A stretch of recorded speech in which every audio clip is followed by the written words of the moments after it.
Cheetah is the fastest land mammal found in Africa.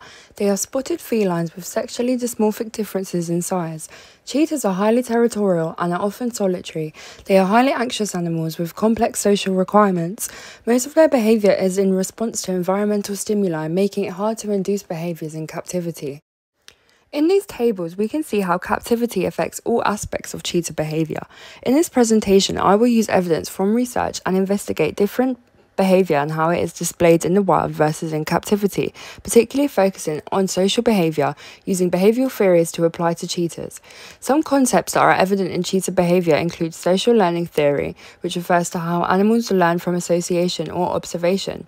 Cubs learn survival behaviours like hunting, spatial awareness and social interaction through mothers, supporting Bandura's social learning theory. Social learning plays a key role in fission-fusion dynamics, where groups form a social system where composition changes over time. Individuals merge, fusion, or split fission, depending on conditions. For example, males may be solitary or be in coalitions. Females sometimes overlap with others temporarily. This dynamic allows cheetahs to balance cooperation and competition, depending on resource availability, kinship, or reproductive strategies. Young cubs raised together learn essential vocalization skills and marking, enabling them to build long-lasting relationships. Another theory applied to cheetah is stimulus response theory. This suggests behavior is a reaction to external stimuli exposure. Cheetahs display unique flexible social systems. They exhibit various concepts, including territoriality. Social behaviour is shaped by a variety of ecological pressures, including prey availability, predation risk, and spatial distribution. Understanding these social interactions is critical, particularly to improve captive breeding programs. Females move in search of mating opportunities, reflecting mating resource needs, and supports the resource dispersion hypothesis, which is when territorial behaviour is shaped by mating access rather than food. Males exhibit dynamic social groupings, either remaining solitary or forming coalitions, which are usually kin, which enhances security and defense of higher value territories, demonstrating fission-fusion diamond. Coalitions are typically territorial, defending valuable resources, illustrating resource defense theory. Solitary males are usually nomadic, moving on to find resources. Despite differing paternity, these coalitions increase reproductive access. This behaviour illustrates kin selection and recognition, and kin sharing genetics. Therefore, this behaviour benefits genetic success. This supports the Hamilton's rule, where individuals increase inclusive fitness by helping kin and spreading their genes. In this case, the benefits of the relationship outweigh the costs. It promotes altruistic cooperation, which is where brothers help without mating themselves. This is why non-relative coalitions are less stable, as there is genetic competition. Cooperation in this case is explained by mutual benefit. Although not hierarchical, like lions, coalitions show dominance asymmetries, particularly for males. This is an example of game theory where cooperation is chosen over competition due to mutual long-term benefits. A 9-year study in Serengeti used genetic and behavioural data to analyse wild cheetah social behaviour. Using microsatellite DNA and field observations, researchers explored how spatial use, coalition dynamics and reproductive strategies influence behaviour. The study was observing the promiscuity of female cheetahs, and this was supported where half of the litters were shown to be of mixed paternity. This behaviour is a form of reproductive conflict, where females evolve behaviours to displace male control. It reduces infanticide, coercion, and enhances genetic diversity. In captivity, female choice is not mimicked, which results in disruption of allopreferential bonds. This results in reduced courtship and scent markings, a common communication between mates. Disruption of these behaviours leads to a loss of the instinct. However, multiple mating increases predation and exposure to parasites. So why do females do this?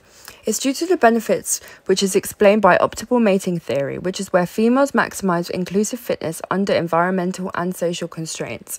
Male harassment is resisted by females by mating with others. This study highlights that in the wild, the behavior enhances genetic variation. Wild cheetahs use various vocal signals to communicate. In the wild, this was observed by Caro in 1993, focusing on chirping. Chirps are intense tonal calls given when visual contact is lost. 3 main contexts for chirping were observed. Firstly, for coalition coordination, when males emit repetitive chirps to locate each other and remain as a group. Mate attraction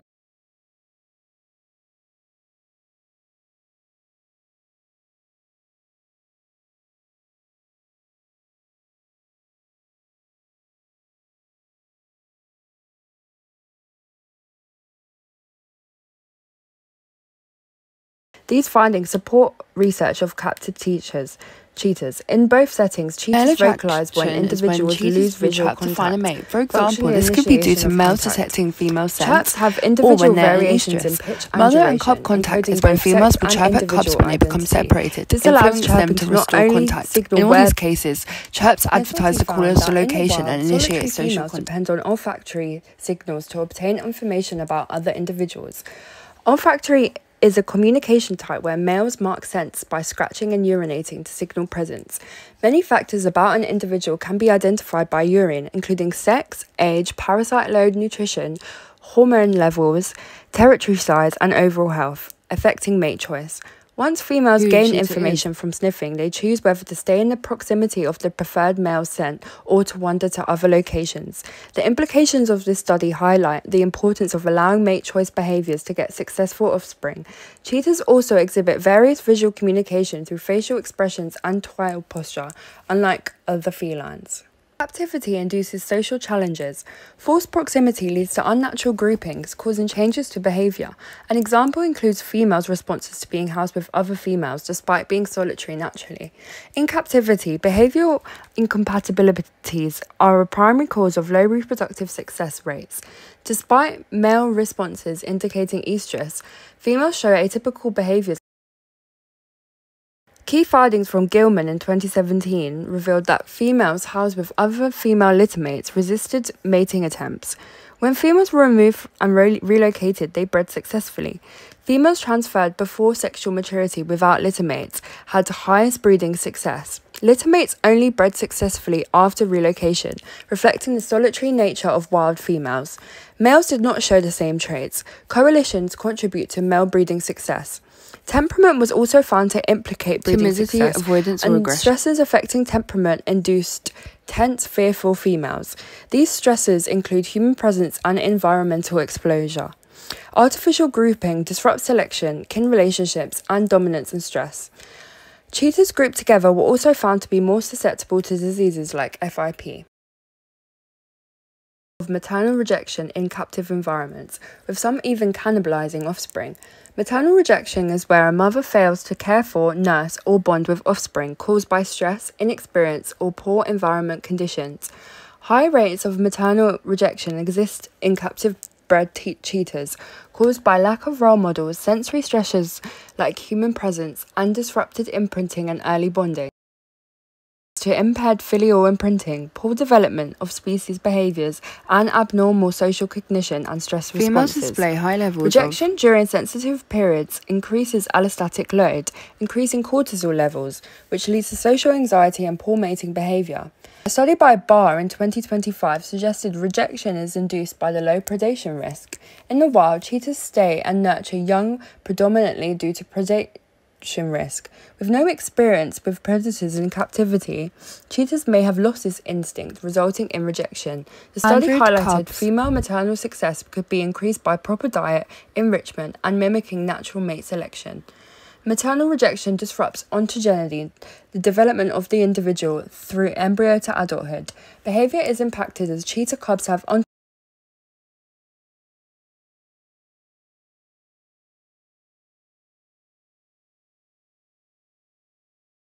social strategies, impacting future social competence. Cubs often observe and mimic their mother's behaviours, forming a scaffolded learning environment promoting spatial and predation awareness skills. This supports social learning theory. This results in abnormal play, impaired mating, and overdependence on humans. Due to high levels of inexperience, cubs don't learn maternal behaviours. Cheetahs who were human-raised show to be highly unsuccessful mothers, inferring learning behaviours from mothers is crucial for cub development and ontogenetic stages. Social learning and play is crucial during ontogeny for developing motor skills and hunt. Cubs are moved to new lairs every 5 days, and mothers always return at night. Maternal neglect is abnormal in the wild. Improved husbandry is needed, provision of space and nests for mothers is necessary. In captivity, cheetahs cannot exhibit this hiding behaviour due to small spaces. Perhaps mimicking of this will reduce cub abandonment. Disruption of early cub bonding impairs development and social skills, affecting filial imprinting, impairing hunting, fear response, and social behaviours. abandoned cubs miss out on key learning stages like mock stalking, maternal modelling, environmental navigation, and social behaviours. Neurological underdevelopment also occurs, resulting in cognitive and social impairments. Maternal rejection is linked to early life stress and cub mortality, inferring this is a key issue in cheetah conservation. Cheetahs are highly anxious animals and are stressed easily. In captivity, cheetahs display intense social relationships with other species like humans and dogs. Captive cheetahs often form strong bonds with keepers, exhibiting social vocalizations. Cheetahs are also known to have successful relationships with dogs in captivity. Dogs act as a companion and help to reduce anxiety and bring out their social behaviours. Dogs also act as maternal figures and help cheetahs learn behaviours. This is evident in a study by Columbus Zoo, which wanted to increase enrichment by installing a cheetah run. Dogs were taught how to use the run. Cheetahs mimicked the behaviour of the dogs and learned to run through imitation learning. Operant conditioning and positive reinforcement also aided their learning. This indicates dogs help to teach cheetahs behaviours like a mother would.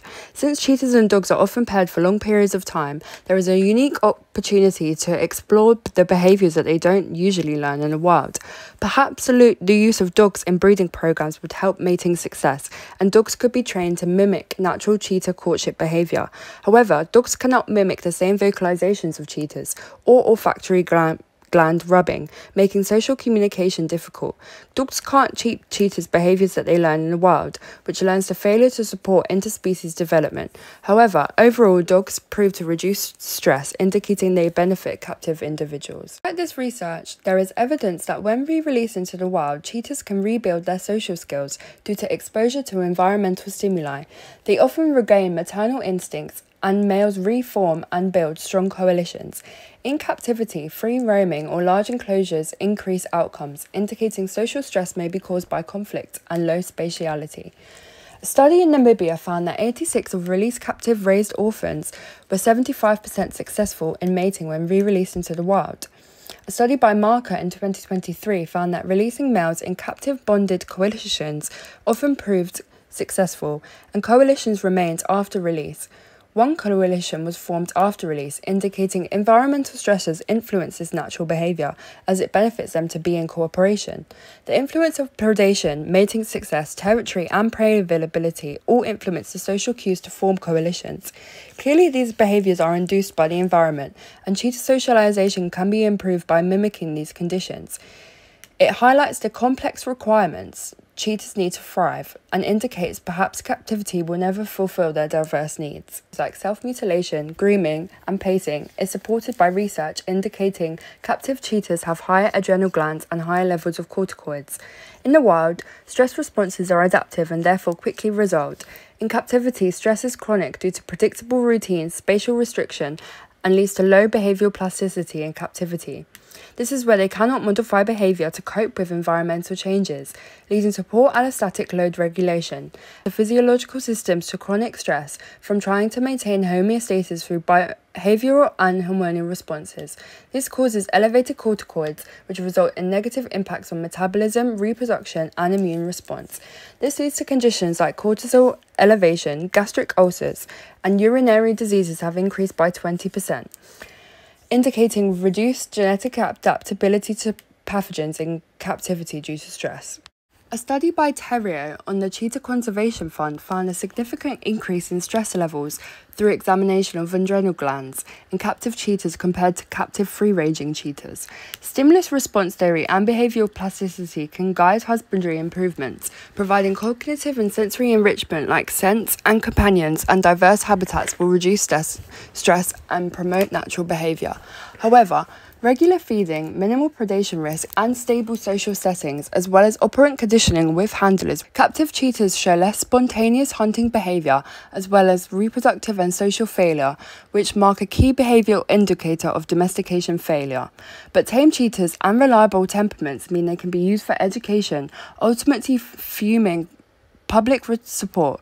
However, cheetahs will close relationships to humans, form intense attachment bonds, linking to Bowlby's attachment theory. This leads to maladaptive bonding patterns, disrupting social preferences. This raises an ethical question. Should cheetahs be in captivity?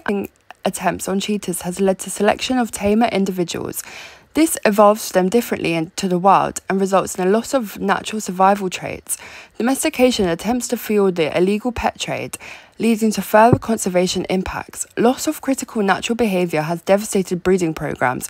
Maternal instinct, feeding, and cognitive and social behaviours, as well as response to stress, all decline in captivity. Conclusion: cheetahs cannot exhibit natural social behaviours in captivity.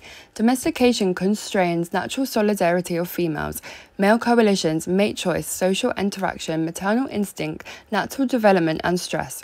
Artificial groupings causes stress, leading to neuroendocrine irregularities, increased disease exposure, and behavioural harm. Captivity may breed cheetahs, but it cannot socially sustain them. Husbandry improvements are necessary, such as use of free-ranging, increased enclosure size, enrichment, and mimicking of natural conditions.